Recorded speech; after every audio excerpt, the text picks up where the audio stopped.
me share my screen to good old YouTube, which is the whole point of this class. So the first thing I want to touch on and why, like we're even doing this class is just the importance of YouTube when it comes to video marketing, and why it's a little bit different compared to, your Instagram, your Facebook, all those other things. The main reason being it's specifically a hosting site. So, Facebook, Instagram, those are social media, but those go beyond video. I mean, video is obviously huge on those, but you utilize it a little bit differently. Whereas YouTube, obviously the whole point is the video aspect, and then hosting websites themselves, like YouTube, or also there's one called Vimeo. Vimeo is not the one I'm going to recommend though. That's why we're doing a class on YouTube and not Vimeo. The benefit being is that it's giving you like an organized place to put all of your video content. It gives you coding to be able to embed it in various emails, websites, if you're able to add coding to your own website, et cetera, et cetera. And I will say too, if you're doing pretty much any type of email marketing with video, you have to have the video hosted. You can't just like upload into an email. I don't know the technology behind that or why that's the case, but if that is something that you want to do, you gotta have it hosted somewhere. So that's one of the benefits there. I will in a little bit get into why it is a little bit different than social media. But the reason YouTube specifically is so huge, obviously we've all heard of it. It's the most popular video hosting platform. And they just give you so much that you can do with it. And one of the other big benefits of it is that it's owned by Google. Google loves Google. So if you're utilizing YouTube, that can be so beneficial for your search engine optimization. It's like a tongue twister. Because anytime you upload into YouTube, it gives you a lot of opportunities to incorporate keywords, to incorporate important links, things like that. And Google actually, they recognize that videos are a more complex form of marketing. And so videos are weighed a little bit differently when it comes to like web page rankings and things like that. Which is why, and the example I always give, because this is a real thing that I've done, is I Googled how to replace windshield wiper blades. And the first results that popped up were all YouTube videos.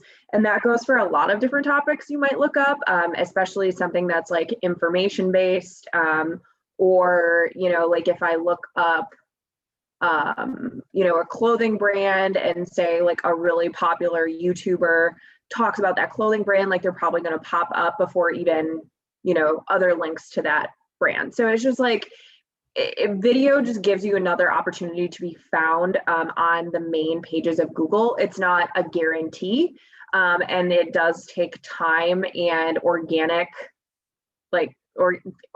reach, time, all those different things to be showing up in the top pages of Google search results. But I just want you to know that it does have an impact. And all of these things connect with each other. So your Google account, your Google My Business listing, your YouTube, having links in between those things and to your website, your social media pages, your email signatures, all of that is benefiting you, even if you don't necessarily see it right away. So that's one of the big reasons people use YouTube specifically, is that Google connection. Like I said, being able to embed elsewhere. You're able to add a lot of content for free. Certain other hosting websites, so like Vimeo, the one I mentioned before, there is like a limit that you hit, whereas with YouTube, at least me personally, I've never had that be an issue. And so it's safe to say, as of right now, I only know a couple of real estate agents who are super heavy into YouTube, and they haven't run into that issue yet either. So that's kind of a benefit too, is that you're not being charged to do that. You can add tons and tons of video content for free. So those are kind of the main purposes as to why somebody's going to use YouTube specifically for hosting, is like the Google aspect, huge audience, search engine optimization, all that good stuff. So the next kind of step when it comes to YouTube is making sure your profile is built out. And this is one of those things where, it's it's not the same as like a Facebook page. Like a Facebook page is one of the first things I ever help people set up. Like it's like right when you're starting out in your business, it's probably going to be one of the most impactful social medias. So YouTube sometimes does get kind of like pushed to the wayside or to the future. But when it comes to your profile, it's just as important to make sure you have a thorough, attractive, branded profile in YouTube as well, and just making sure you're keeping all that branding like consistent across your different platforms. So it's just as important to be doing it on here. And now I'm going to show you where and how to do that.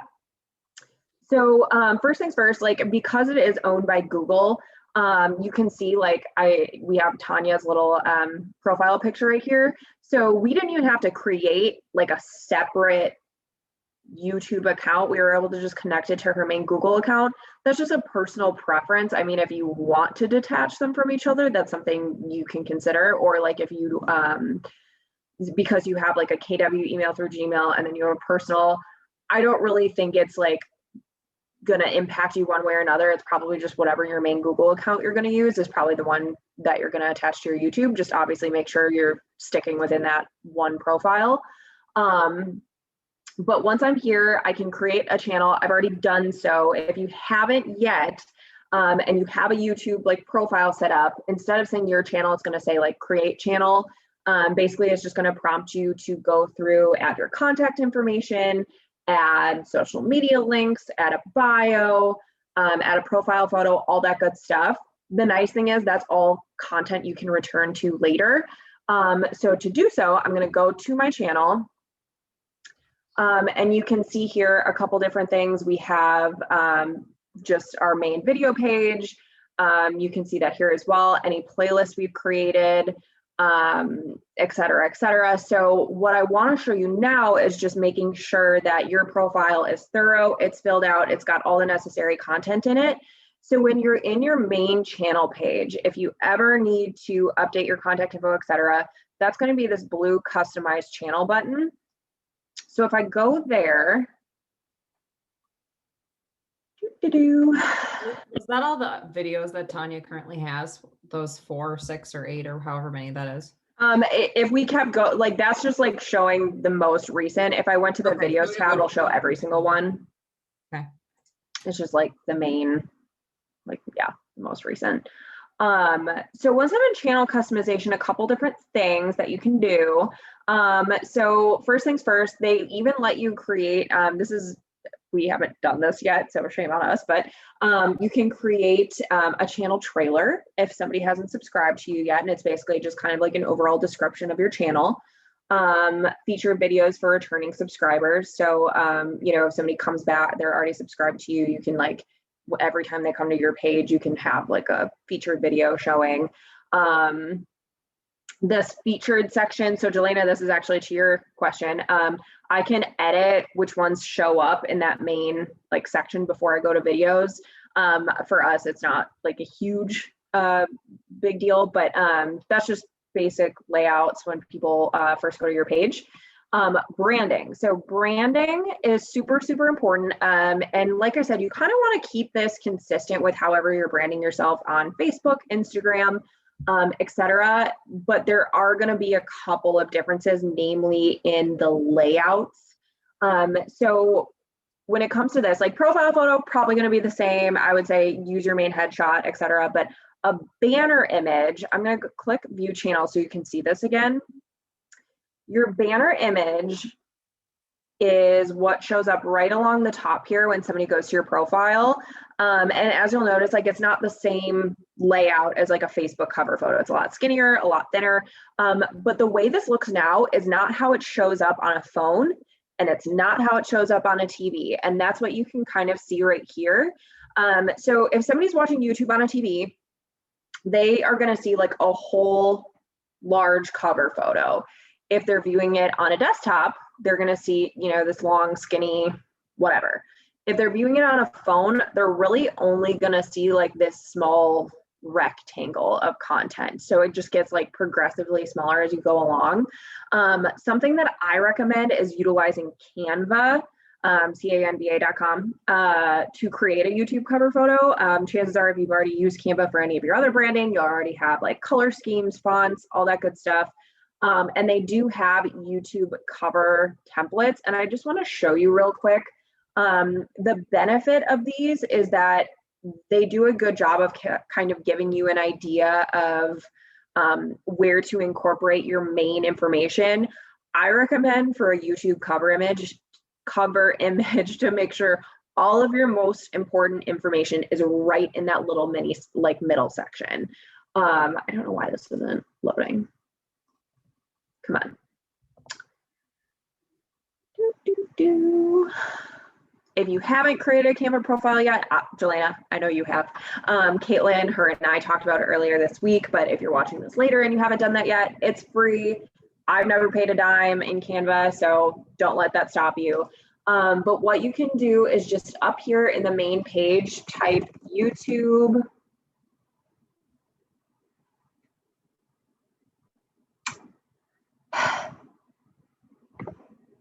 My Wi-Fi is bad lately.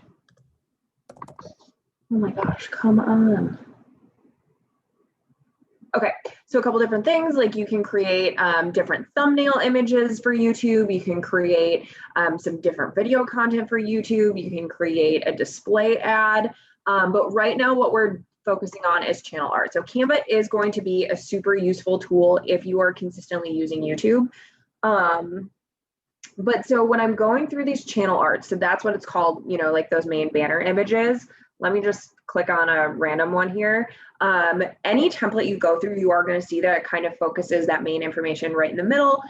So a couple different ideas if you're in real estate, like for Tanya's, we do incorporate her contact information so that it's always, even if you think your contact information is everywhere, you can never put it too many places, honestly. Make it as easy as possible for people to find you. So you can find through here like tons and tons of different templates, swapping out just like the images. Like with this one, for example, maybe I could swap out these images to be more home focused. And then if somebody's viewing it on a TV, they'll see that this whole image. If they're seeing it on the computer, like I said, they'll see about like this rectangle. Otherwise, it's just going to be pretty much this little mini rectangle in the middle. So keep that in mind. So adding photos of homes, you could do your headshot in there if you want to. You can do just your contact info and a logo. What I do recommend is if we've ever talked about Facebook, you know, like with a Facebook cover photo, you want to have the brokerage logo, Equal Housing Opportunity, and National Association of Realtor logos. I'm going to say do the same thing for these cover photos, as long as it's in the whole like main image. Like it doesn't have to be, you know, smack dab in the middle. But when it comes to compliance, it's always good to be safe. So I would just make sure you have those compliance logos embedded somewhere in that image. Back to channel customization, you can also add a watermark that shows up on your images. So like for Tanya, we could do her specific brand logo. If you have a brand logo, you could add that as a watermark. What you just want to be considerate of is like color schemes within video. So if you have, because typically I recommend PNG images, transparent background. But you know, if you have a white logo and you're wearing a white shirt, it might not show up. So just consider that. If you are adding a watermark, you can always go back in and update it and do whatever you got to do. But they do give you that option to add one. So that's kind of nice. And then lastly, for optimizing your profile is just filling out information about yourself. So as I said, you can't have your contact information in too many places. So this is obviously something you want to make sure you have. You can include that in your channel name and description. And I just realized we don't have Tanya's in there. So like that's one thing where I need to go back in, edit that, make sure contact information's in there. But they do give you places to link your website, Facebook, Instagram, whatever social medias you want to link, and you can actually see those are live right here. They're clickable buttons, so it's absolutely worth having those social media links. YouTube makes it really, really easy to access those. So making sure you're going in doing that. Oh, there is contact info in there. Okay. So at any point you can come in here, edit this if you need to. You can create a custom page URL, adding those links, et cetera, et cetera. And then something that doesn't just go for your profile, but goes for pretty much like anything you're doing is incorporating keywords. So that's why it's kind of nice to have, you know, this is one place where a longer bio is actually very useful because it's probably giving you more potential to incorporate important keywords. But you also have to be conscientious of compliance. So if you know me, I talk a lot about compliance. I want to make sure nobody gets fined for dumb things. So when it comes to YouTube, they're another one that's a little bit more uptight when it comes to compliance. And I think a big aspect of it is the video content itself, but then also your profile. So you want to make sure in your channel description that you're incorporating your full brokerage name. And that's why I also say incorporate those logos within that cover image. It needs to, I would even recommend having, more information about your brokerage if you want, but you just want to make sure you have that name in there. You also want to make sure you have those necessary disclaimers, very similar to what you would see on a Facebook page. So that's licensed in Minnesota. And then also having, for Keller Williams specifically, each office is independently owned and operated. So it's just, very, very similar compliance-wise to your Facebook page. But then, like I said, it's not just about, what you're incorporating within your profile itself. It's also what is going into the videos. So video, and I mean, even our video content we have a compliance department, we have to send everything through. Video takes so much longer because there's so much more that you have to consider. So what's being said, what's being shown, who's in it, etc. So if there are people in your videos, typically speaking, if it's Tanya, like we've done videos with a bunch of you guys, and if it's Tanya in the video, I'm sure she's not going to be like, no, you can't put me on your YouTube page, like that kind of thing. If you're doing any sort of video featuring people and you're worried about it, you might want them to sign a release form. We actually have to have anybody that is featured in our videos sign a release form. And so, I mean, it doesn't have to be anything super, super like in-depth legal. I mean, I could probably ask my compliance department for one if you want just like a template. But so say you're doing like client testimonials or you're doing something like that. It's just, if it's clients, typically you're probably going to have permission if they like know you're doing it. But if you're ever worried about that, it's best to just get it in writing in case anybody comes back and is like, hey, I didn't give you permission to put me in a video. So for the most part, it's not something that you're going to run into as a problem very often, but it is something good to consider. If you're doing any sort of listing marketing, so listing videos, obviously huge. Making sure that like if you're doing like a tour of the house, you're not really seeing like images of the family. And it kind of comes back to like not only just making sure you have people's permission, but then, safety aspects, like just making sure nobody can see who is in that. If you think, and I mean, just safety first, like if you think for some reason, like having this imagery out there is going to endanger anybody, just obviously don't do it. But for the most part, that's really all you need to worry about when it comes to your content itself is if there's people in it.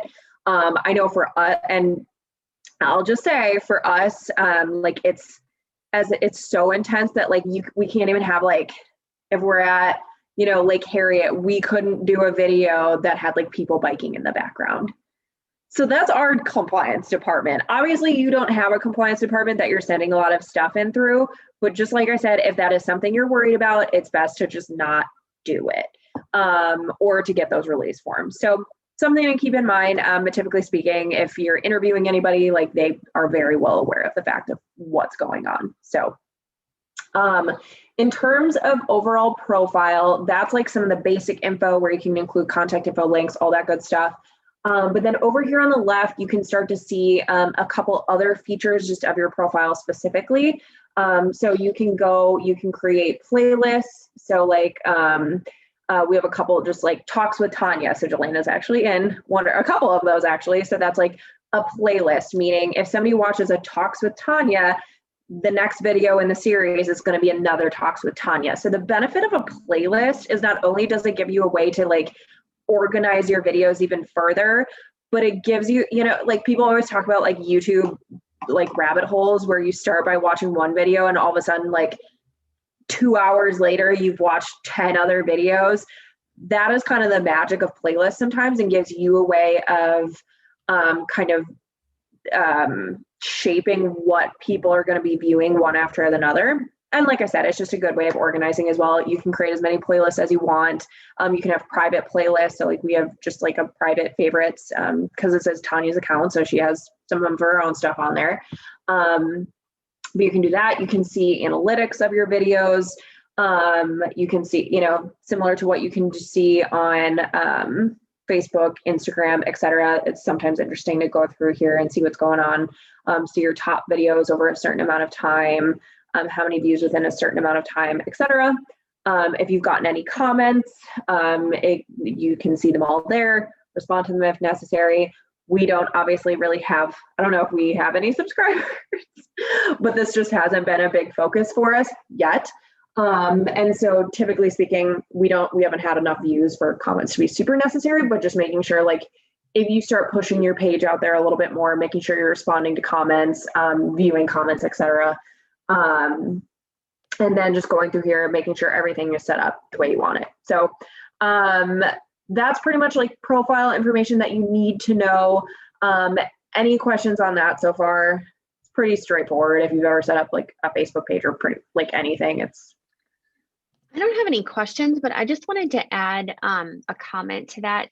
Like how Mary, how you were talking about like if you've ever done videos with me. And I just want to leave an invitation open that if you would like to coordinate times where we do a recording together and it's a Q&A, I ask you questions, or if you want to ask me questions or have Mary interview us, those are really great things that consumers love to see on Facebook. Your friends like to see it too and just see what you're up to. But then you have another professional as part of that process that's giving feedback in regard to the current market and what's happening. So I just want to leave that invitation open. I love to do those. I think it's fun. I hate seeing myself on video, but it's still fun to put that kind of stuff out there. Right. So I just wanted to add that. Yes. Thank you for that, Tanya, because that's huge. And I know video, like one of the biggest hesitations that people have is it's just like, it's uncomfortable to see yourself or it's uncomfortable to do it. And so sometimes having somebody to kind of bounce off of is helpful. And it doesn't just have to be like boring mortgage, real estate stuff. Like we can do fun stuff. We did fun stuff last week. We did like a trivia game with some agents and things like that. So like, if you have an idea, bring it to us. Yesterday, I did one where it was like truth or shot, where people, not with booze, but agents had to answer mortgage questions. And if they got it wrong, they had to take a drink of like a mystery liquid. You don't have to drink a mystery liquid, but I'm just saying you can do like fun, quirky, goofy stuff like that.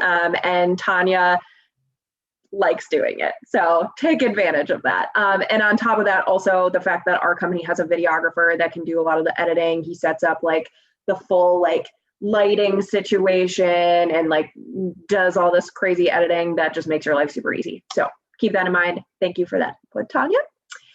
So kind of on that note, once you actually have content, you obviously want to upload it. And so while we're in this page already, here's what you can do. So up here in the top right, there's a create button. You're just going to click that button. It gives you two options. You can either upload a video or you can go live. Here's the thing. We don't have subscribers. So going live for us, probably not what we need to do on YouTube. Facebook, where we have, you know, tons of followers, tons of friends, totally different scenario. Loved Facebook, or oh my gosh, Tanya's done Facebook Live like a bunch of times, so it's very valuable there. But if you know you don't have a ton of subscribers, they're not going to get that notification that you're going live. So typically speaking, unless all of a sudden you like your page just booms, you're probably just going to upload a pre-recorded video.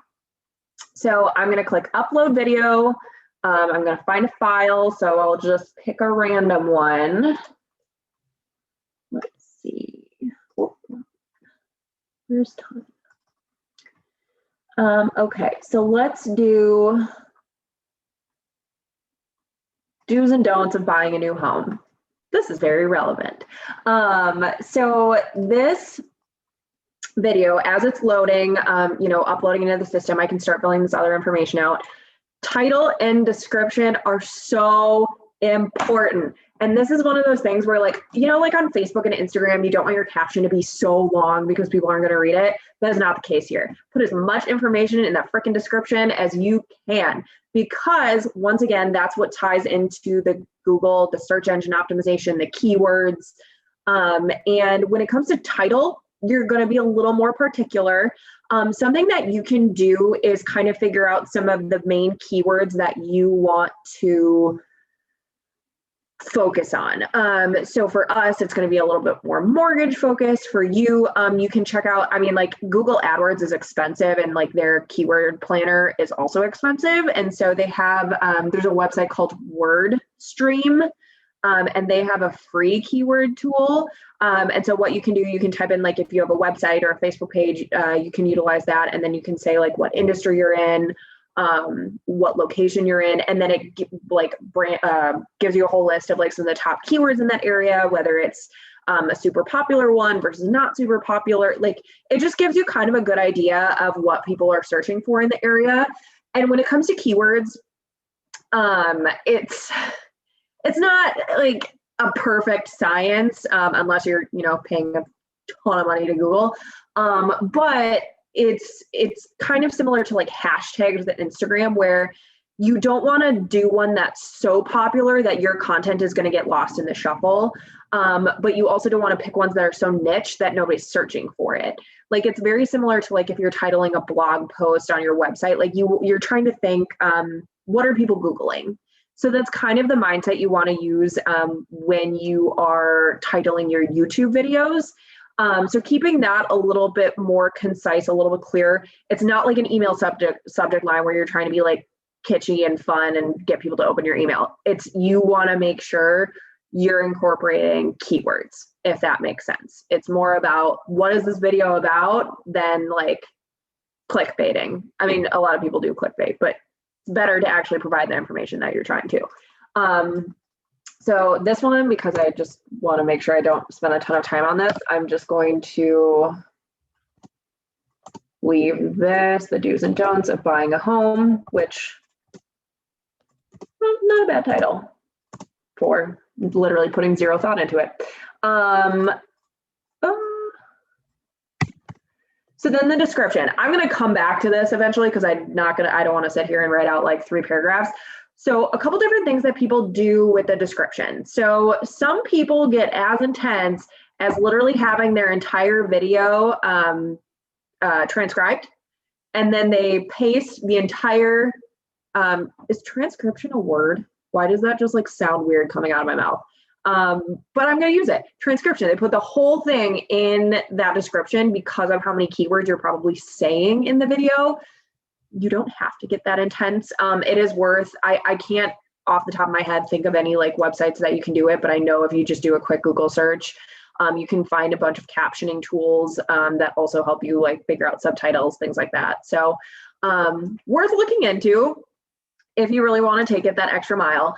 But this is where you want to be thorough. You want to make sure that you're incorporating as much information as you can about the content of this video, especially if it is like something educational that, you get a lot of questions from buyers and things like that, because that's how this content is going to show up higher in search results, not only in Google, but in YouTube itself. So also just making sure that it's not just like typing out a list of keywords, like you're still typing it out in like complete sentences. I've had people ask me that. So just like write it out how you want people to actually be able to read it. But just keeping in mind that it doesn't have to be the super short caption. Like it's not the same as with Facebook, where you don't want to like have a million paragraphs.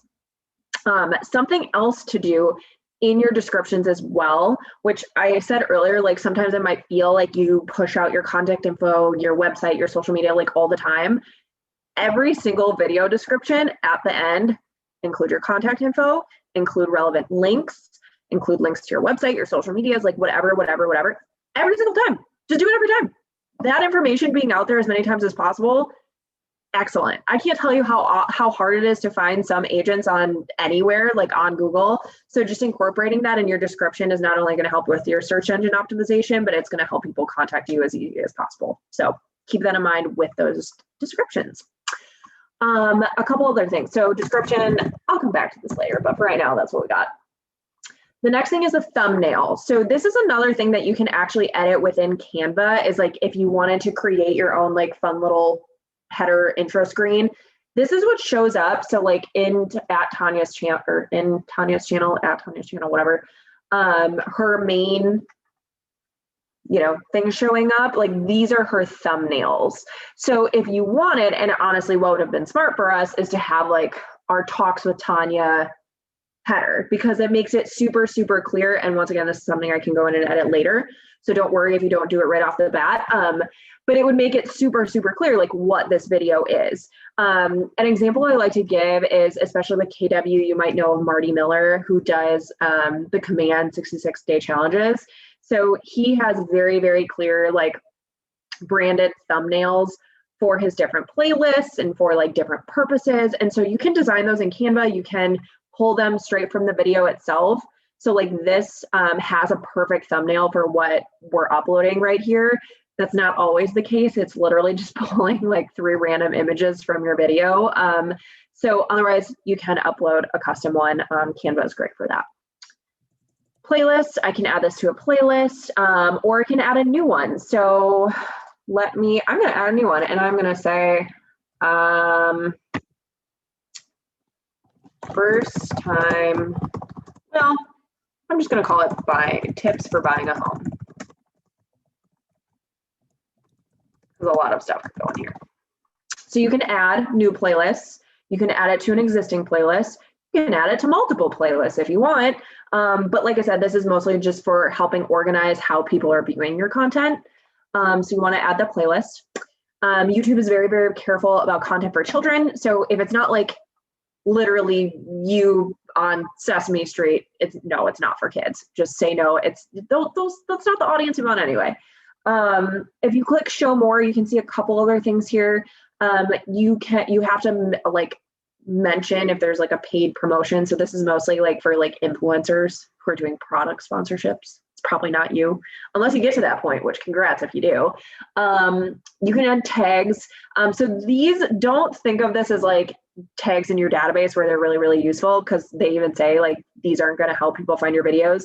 They're mostly useful for like commonly misspelled words. So like if you have like a very like I'm trying to think of like a complicated word like that you have in your title, or like if like mortgage, like the T is silent. So maybe I add a tag of like MORGAGE because people might be misspelling it. That's something you could do, but that's when it becomes useful. It's not actually like a main like keyword area. So don't spend a ton of time on it. Language, like making sure you're specifying what language it's in. If you need, this is not really relevant for you. It's about like television and stuff. Recording date and location. So this is actually useful because if people are like searching specifically by location, it's geotagging. So if you're doing that on Instagram, Facebook, you should be doing it here as well. License and distribution. If you're okay with your content being out in public, you can just leave those. Category, you can incorporate a category too. There's not like a real estate and there's not a mortgage. So at that point, you just kind of have to consider what you think. Like entertainment is probably fine there. Comments and ratings, you can allow all comments. You can be really careful with comments. I'm just going to allow all. You can choose to show or not show how many people like or dislike. So if you're really worried about it, you can change some of those things. So this next page, so this is something that you can use to like zhuzh up your videos a little bit, but sometimes they're annoying. So what they are is these cards, as they're called, is basically like when you're watching a video, you can have related links and things like pop up. So like say somebody, this is more a product placement, but say somebody's doing a product placement for something, they could like in the middle of their video have a card pop up with a link to that product. So maybe for you, you could, if you're interviewing a home inspector, maybe when you get to a certain point in the video, you could have a card pop up with a link to that home inspector's website. So that's just an example of when you might use those, but it's basically just kind of like adding those links to relevant stuff. Otherwise, just make sure you're incorporating it in your description if you don't want to have it pop up as a card.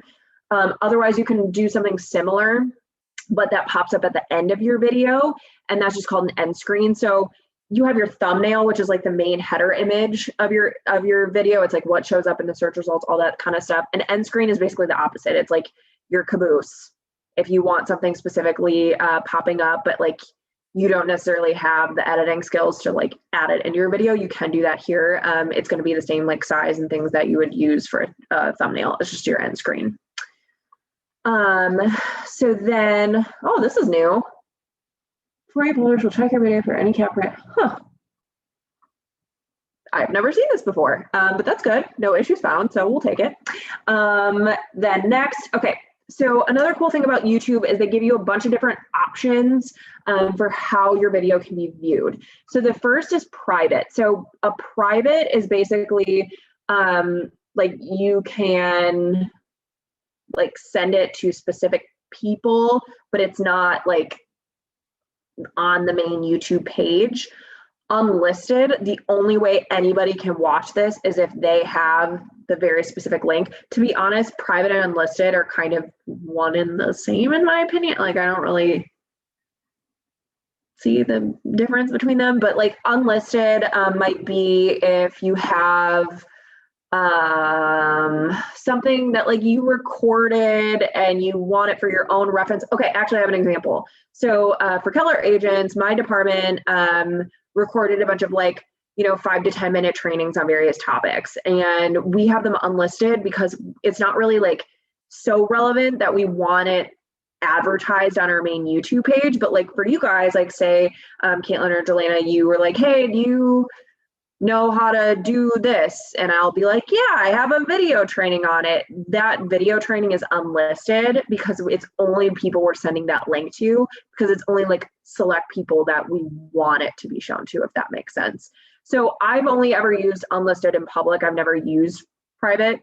You could probably look into maybe why you would do that over unlisted. I'm not sure. Public is just straightforward. It can be found everywhere. It's right on your main page. Like typically speaking, this is probably what you're going to use most. You can set it as a little premiere. So if you want to like, it's like a movie premiere, like if you want everybody to be able to watch it at the same time, it's like scheduling it kind of, but then it makes it like all fancy. So if you want to do that, you can. Or like I said, you can schedule it. So that is more useful for people who are consistently YouTubing in regards to like they have a new video every single Friday at 8 p.m. They're probably going to schedule those. It's not like Facebook and Instagram where like if you schedule it at this time, it's going to be far more beneficial than if you schedule it at this time. I haven't really seen that with YouTube, so don't like stress too much about the scheduling. However, where this could be very helpful is similar to like so for me, I schedule out social media posts for the week because I just like don't want to deal with it. So if you're like me in that regard, you can schedule out videos. Like if you have a bunch created, you just want to get them scheduled so you know they're going out there. You could spend an hour doing that and just scheduling them out as far out as you want.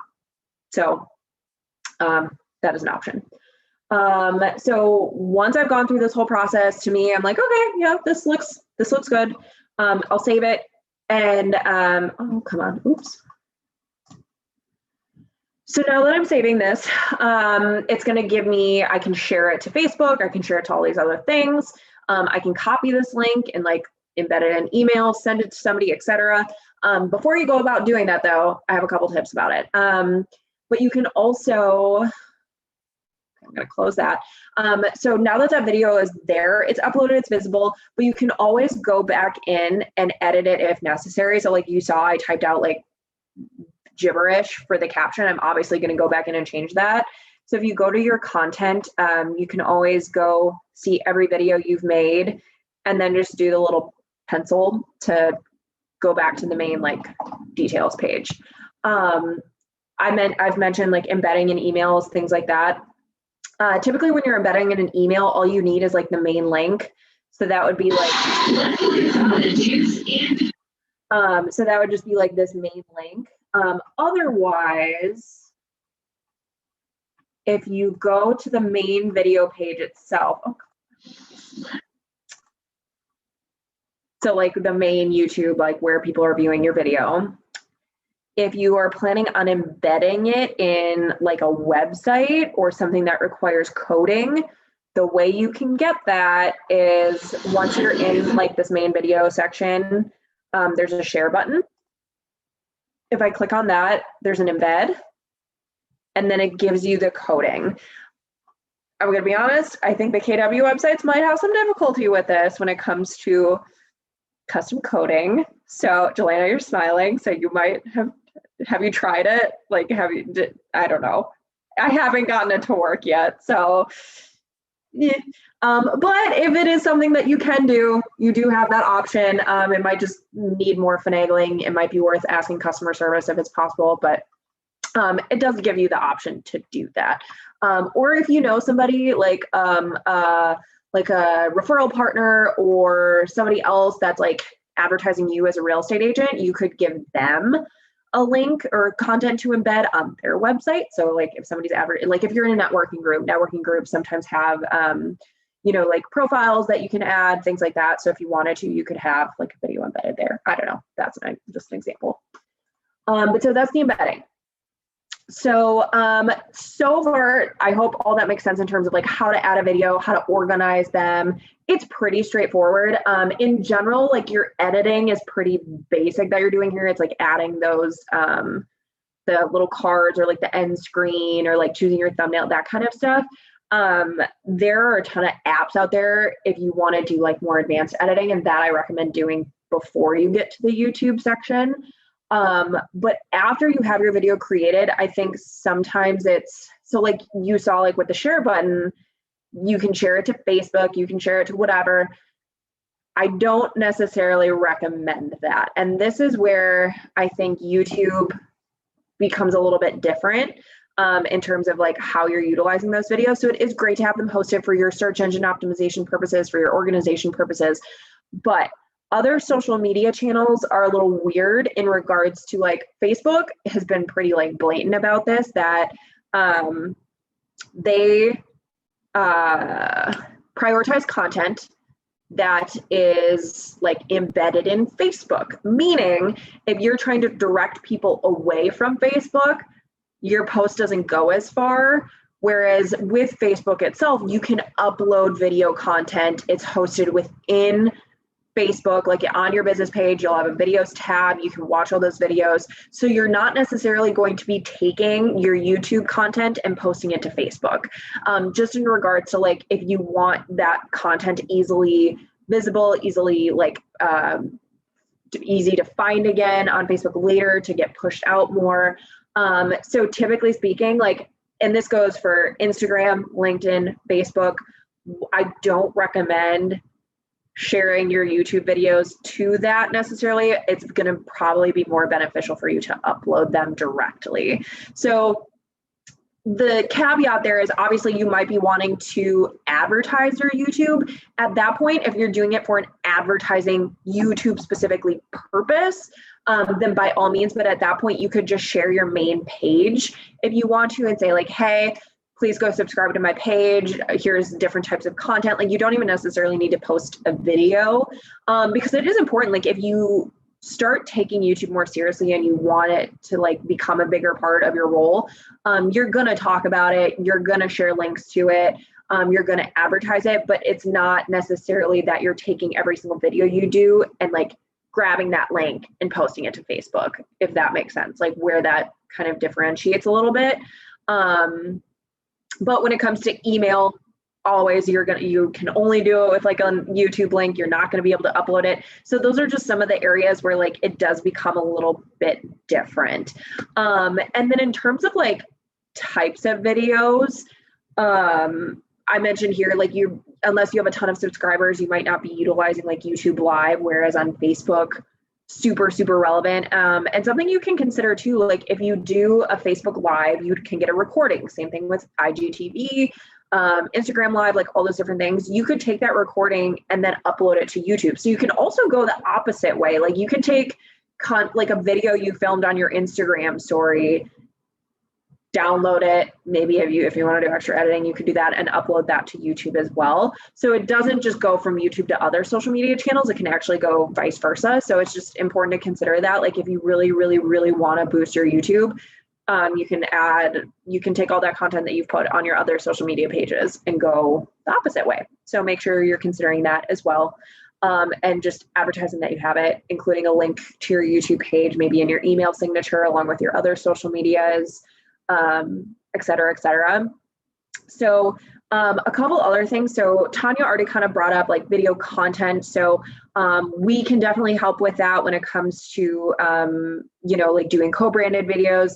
Tanya, God bless her, is so willing to be in them. Not everybody is. So that's definitely helpful if it is something you're a little bit uncomfortable with. When it comes to like video production, it doesn't always have to be this like super professional, I mentioned we have a videographer, which we can absolutely utilize him, but sometimes those selfie videos are some of our best performing posts. Tanya is a perfect example of this. She'll just like quick turn her phone on and then talk about what's happening in the market. So don't feel like every single video you produce has to be this like uber professionally shot thing. But if you do want a couple things to help you make your videos at home look a little more professional, I'm not gonna lie, this is day one. I got a ring light, you guys. I ordered it from Amazon. It's really big. I was not expecting that. But what's kind of cool about it is it's got like a stand. You can put your phone. It can go like full height. You could take like the tripod with you. It's got a little remote. So I'm kind of like jazzed about it. It was like $30 on Amazon. I don't know, to me that felt worth it, but it's just for that purpose of like, if you want to spend a little bit more time doing video at home, there are ways to do it without, needing to pay a professional to do it. Although I will say our videographer, you don't have to pay for because it's co-branded. So woo woo. On top of that, like I said, utilizing your content from other social media channels, like your lives, some of your more casual stories, things like that. And then also we have a whole library of content. I know, Jelena, you've taken advantage of some of those pre-made videos. So like this one, the do's and don'ts of buying your first home, this is co-brandable. So if you wanted something like this, you could reach out to us.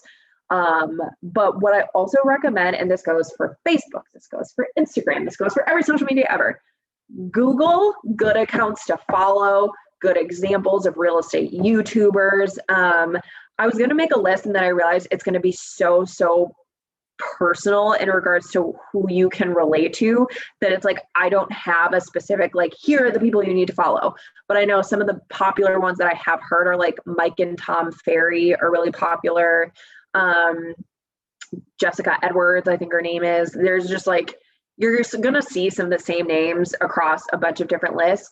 But what the benefit of doing that is it's going to inspire you. You're not going to plagiarize. Don't, copy their stuff word for word, but you can start to see, people's different like vibes, for lack of a better way of putting it, and find people that you respond positively to their content. And so it might be good just to provide you some inspiration. So I do that too.